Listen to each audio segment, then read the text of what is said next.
Salam sejahtera untuk kita semua. Pelajaran Sekolah Sahabat dengan tema utama Misi Allah, Misi Saya. Pelajaran ke-10, Misi kepada yang belum dijangkau, bagian pertama. Sahabat petang, ayat hafalan, Allah yang telah menjadikan bumi dan segala isinya, Ia yang adalah Tuhan atas langit dan bumi, tidak diam dalam kuil-kuil buatan tangan manusia. Kisah Para Rasul 17 ayat 24.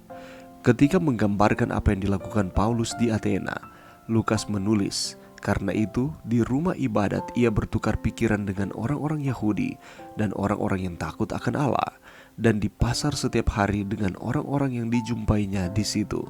Kisah 17 ayat 17. Secara alami, Paulus akan sangat nyaman bekerja di kalangan orang Yahudi, darah dagingnya sendiri. Tetapi Paulus menolak untuk merasa puas dengan hanya bekerja di antara bangsanya. Dia telah dipanggil untuk menjangkau bangsa lain juga. Atau Paulus bisa saja hanya bekerja bagi orang yang bukan Yahudi, yang takut akan Allah, ketika cara pandang mereka telah mengalami perubahan yang cukup signifikan. Mereka telah memiliki sebuah dasar kitab suci sehingga Paulus bisa membangun atas dasar tersebut. Walaupun jika mereka masih perlu untuk mengenal Allah yang mereka takuti, Yesus Sang Mesias.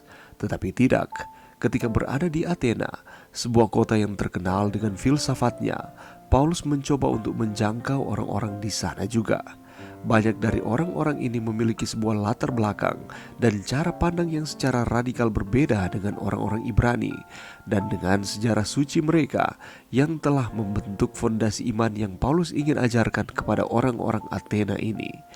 Bagaimanakah Paulus mencoba untuk menjangkau orang-orang ini, dan apakah yang kita bisa pelajari dari usaha-usahanya ini? Dalam khotbah perpisahannya sebelum naik ke surga, Yesus memerintahkan murid-muridnya untuk menjadi saksi di antara orang-orang dari semua bangsa. Matius 28 ayat 19. Bangsa dalam Matius 28 ayat 19 mengacu bukan pada negara bangsa, tetapi pada kelompok orang. Kelompok orang mengacu pada sekelompok individu yang memiliki pemikiran yang sama tentang sejarah, bahasa, kepercayaan, dan identitas. Tidak ada masyarakat manusia di bumi di mana Injil Yesus tidak boleh disampaikan dan di mana orang-orang tidak bisa dijadikan murid bagi Dia. Saudaraku, sepanjang minggu ini kita akan kembali mempelajari pelajaran sekolah sahabat kita. Dan pelajaran telah memasuki pelajaran yang ke-10, misi kepada yang belum dijangkau, bagian yang pertama. Dan sepanjang minggu ini kita akan mempelajari dan merenungkan pengalaman misi yang dilakukan oleh salah satu tokoh yang termasyhur di dalam firman Tuhan, di dalam perjanjian baru, yakni Rasul Paulus. Kita akan mempelajari bersama-sama apa saja pengalaman-pengalaman yang dirasakan oleh Rasul Paulus ketika dia menyampaikan akan kabar baik keselamatan kepada semua orang. Kita akan pelajari bersama-sama bagaimana pelayanan yang dilakukan oleh Rasul Paulus di Athena. Di manakah Athena ini? Mengapa Rasul Paulus harus pergi ke tempat tersebut? Ada apakah di sana? Dan ada satu hal yang ditemukan Rasul Paulus ketika dia ada di Athena. Dan apakah itu?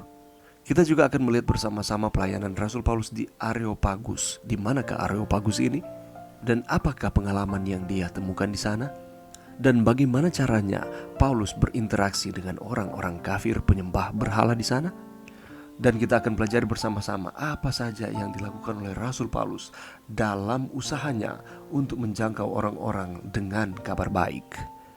Apakah tantangan-tantangan yang ditemukan oleh Rasul Paulus ketika dia menyampaikan akan misi ini? Dan bagaimana caranya dia dapat menang terhadap tantangan-tantangan tersebut?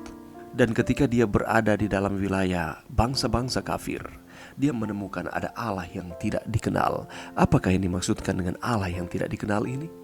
Dan bagaimanakah caranya Rasul Paulus memperkenalkan Allah yang baru? Dan Allah yang baru yang dimaksudkan di sini adalah siapa? Dan kita juga akan mempelajari bersama-sama mengenai melewati sebuah garis. Apakah yang dimaksudkan dengan melewati sebuah garis ini? Dan apakah pelajaran yang bisa kita dapatkan? Perilaku seperti apakah yang dituntut dari pengikut-pengikut Tuhan untuk membangun jembatan dengan orang-orang yang berada di sekitar kita yang tidak mengenal Allah? Apakah yang harus kita lakukan? Untuk mendapatkan jawaban dari pertanyaan-pertanyaan ini, mari kita luangkan waktu kita setiap hari walaupun hanya sejenak saja di tengah-tengah kesibukan saudara dan saya, untuk kita dapat mempelajari, merenungkan akan pelajaran sekolah sahabat kita, sehingga kita akan terus dikuatkan. Kita akan terus setia kepada Tuhan di sepanjang kehidupan kita. Mari berdoa.